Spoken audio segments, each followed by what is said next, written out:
उसके बाद कहा कि किसी प्रकार की आपका विरोध हम मान्य नहीं, हम हमेशा अंग्रेजों के राजभक्त बने रहेंगे। यह नीति सही नहीं था, ये हमेशा राष्ट्रीय आंदोलन को कमजोर कर दिए। क्या कर दिए? ये भले कांग्रेस के तर्ज पर स्थापित हुआ, लेकिन हमेशा अब ये ऐसा दिन आया कि बाद में चलकर भारत और पाकिस्तान ही बन गया। भारत और ये सुंदर भारत, हिंदू और मुस्लिम एक सुंदर बहू के दो नेत्र थे। क्या थे? दो नेत्र थे। सुंदर जो बहू होती उसकी दो नेत्र होती। क्या होती है? दोनों नेत्र अगर काम देती है तो वो सुंदर लगती है कि नहीं लगती है?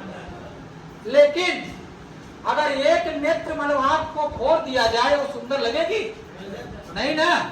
तो ये वही किए कि हिंदू मुस्लिम एक सुंदर बहू के दो नेत्र थे, लेकिन मुस्लिम लीग की स्थापना करके 1909 में मिंटो मार्ले मिंटो लाकर या भारत शासन अधिनियम 1909 लाकर मुसलमानों के लिए जो पृथक निर्वाचन की बात करती है, उसमें एक सुंदर बधू के एक नेत्र को क्या कर दी?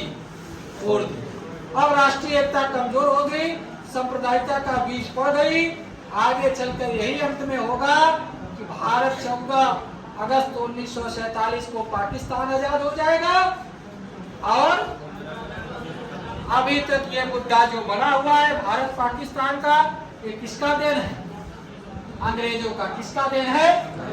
इसीलिए बार बार ने जिन्ना को अलग न होने के लिए गांधी जी ने उनको कायदे आजम की उपाधि दी। किसका उपाधि दिया? कायदे आजम की उपाधि दिया। उनसे अनुनय विनय किए कि नहीं, आप हमसे अलग न होइए, हम आपके साथ हैं हमेशा। और बाद में चलकर ये अंग्रेजों ने हिंदुओं में भी फूट मचा दी। अब 1919 में सिख भी अलग होने के प्रयास किए, उनको अलग निर्वाचन प्रणाली की व्यवस्था करने का प्रावधान किया।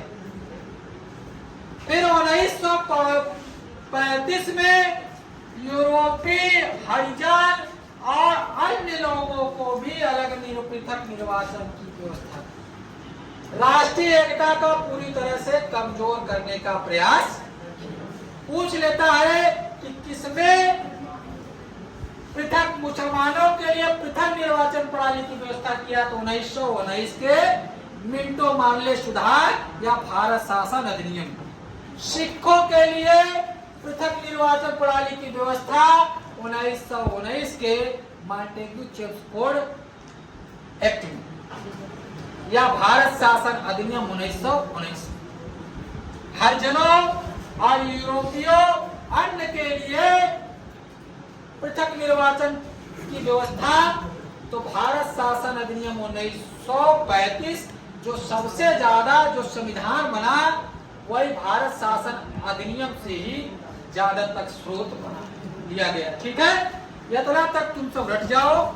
और एकदम बता रहे हैं कि पूरी एक प्रश्न आएगा तुमको। ठीक है, चलो।